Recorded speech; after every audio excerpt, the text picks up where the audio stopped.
Sleep, 7 to 9 hours at least. Statistically, they've done some research, and people who have cancer, when they've looked, the #1 factor for all kinds of cancers was less than 7 hours of sleep on a regular basis. Okay. So get more than 7. Diabetes is probably linked to sleep, because if you don't get enough sleep, your cortisol and the stress axis goes up, you're at more risk for eating more. It also then affects weight gain and probably affects heart, although I haven't seen any studies in that regard. But sleep's really critical. And how many of us stay up till 11 and get up at 5 and keep doing that and don't think about that? And where do we get our joy? We need to have some fun. Yeah. And exercise. You know, 3 to 5 hours a week. Although there's some new data changing that, I don't know. There's some new kind of exercise. I don't know what the name of it is, but it's doing some aerobics shorter, like 30-second bursts on and off for 5 cycles to wait a minute and repeat. And that can be equally as functional. But we need to do something in that regard. Exactly, and to put our mind to a positive mindset. And that to me is what meditation is. It can even be just laying in your bed right before you fall asleep.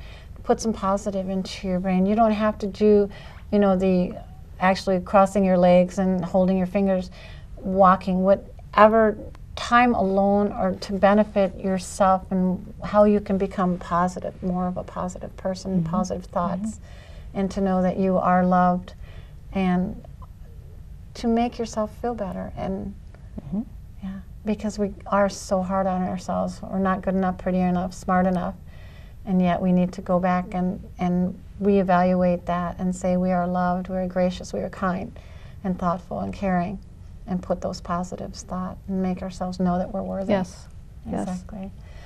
So when we talk a little bit about good self-care, who might be a role model maybe that you look for about good self-care? Well, I think we as adults have the ability to be role models for our children. Right, yes. You know, we can bike, walk instead of drive. We could take the stairs instead of the elevator. We could show them how to take some time for ourselves each day. I had a mentor who I really respected who said, if you don't have 10 minutes for yourself each day, take 20. Schedule it in, write it down. Yeah. Because you really need some time for you. And know what stresses each of us. I mean, I know what stresses me, but it might not stress you. Right. And then if I know it stresses me, I need to know how I can de-stress or nurture myself again. So I've often told patients, make a list of things that make your soul soar. On a little card, if that's all you have, just put down a word so it reminds you, stick it in your wallet or your purse so you have it available. If you're stressed, pull it out and read it. That might be enough. Because you can think, oh, well, I'll take a deep breath, I can take a walk, I can go hug a tree, you know, whatever it is. But we have that opportunity then to demonstrate to kids what to do, because we certainly aren't in our culture. No. We're doing 5 jobs and text, well, they're doing a little more texting than I, but, you know, talk on the phone, do the computer, and we're not focused on what we're doing. Right. And we've got 15 things going at the same time. Yes. Yeah, and I know that a lot of us, we can't get back to each other soon enough, so that's pending, and then it goes back in pending file, and then you try to get something else accomplished, and that goes back into the pending file. You're waiting for a call back from somebody else in this regard, and so, you know, then it just keeps on escalating and stuff, and yeah. And probably to tell ourselves we did a good job at something. A little, the Kaizen technique, have you heard of that? K-A-I-S-E-N, I think, or S-A-N. So it's about doing a little thing at a time, just a little change. So if you can't do an hour of exercise today, do 1 minute. Yeah. During the Baby commercial, steps. do a minute. Or if you're having a hard time because you feel overwhelmed and people aren't appreciating you, say one thing that you did good. You know, oh, I like my right ear today. You know, something like that. So that would be a good thing to do, and then you can do something. Eat 1 less bite of food after, not the first bite, eat the first bite, but then throw away the second bite if you're going on a diet. So it's very simple, because everybody could do that. Yeah. You do 1 sit-up a day, wouldn't hurt, and you might find you like it. Yeah. And you can say, good job, I did my sit-up today. Yeah. And feel a sense of accomplishment no matter how small, because it's better than not doing it at all. Exactly. And then we beat ourselves up for not doing it at all. Yeah. And then we're even harder on ourselves. Oh, gee, I promised myself I was going to do this, this, or this. And then you don't do it, and then you're harder on yourself. And then you get to the dis-ease, which is about disease when it progresses.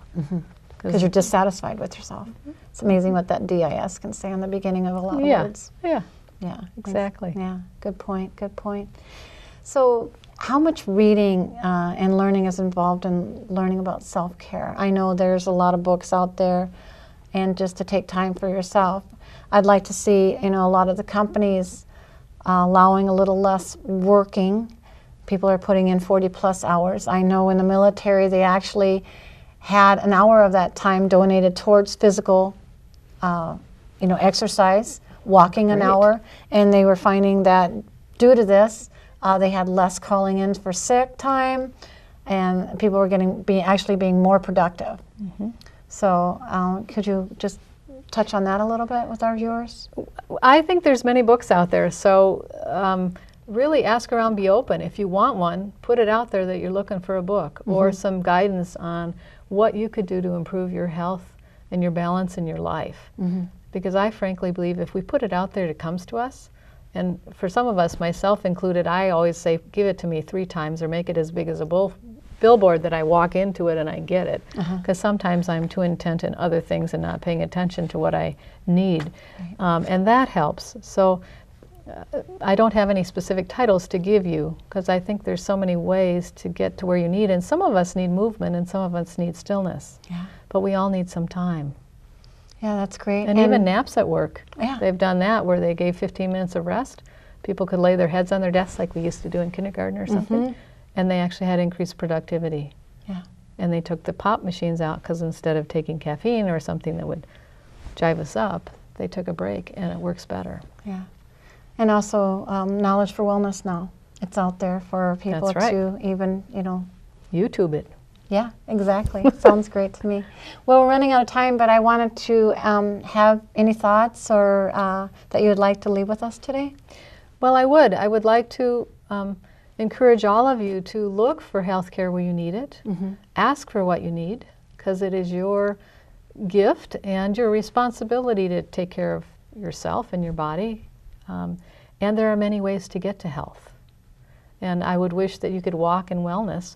And it may be by knowledge here. You might pick up something in this session, and that would be a good thing in all of the ones that you were doing, Tina. Yeah. But it's really important to be proactive and look, ask, because friends do know things, and we need to take care of our stuff. And don't ignore your health. If it's not working, do something about it. Yeah. Change. You are in charge of you. Exactly. And you are the only person that can make it better. That's right. You have to do your own healing. Yes, exactly. As a doctor, I help a little bit in that I make suggestions. As a homeopath, I help too with suggestions and remedies. Yeah. But sorry, it's all on you. Yeah. Good to know. Okay. Well, once again, it's been a pleasure to have you on the show, My pleasure Dr. Lang. also. Thank you. Please be sure to tune in again for other shows of Knowledge for Wellness to enhance your overall understanding, and visit my website at www.knowledgeforwellness.com and let us know where you saw the show.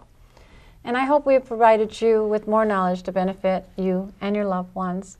And again, what a great day for knowledge on bringing good health to life. Until next time, be well and goodbye. Thanks again. Thank you. It's fun. Yeah.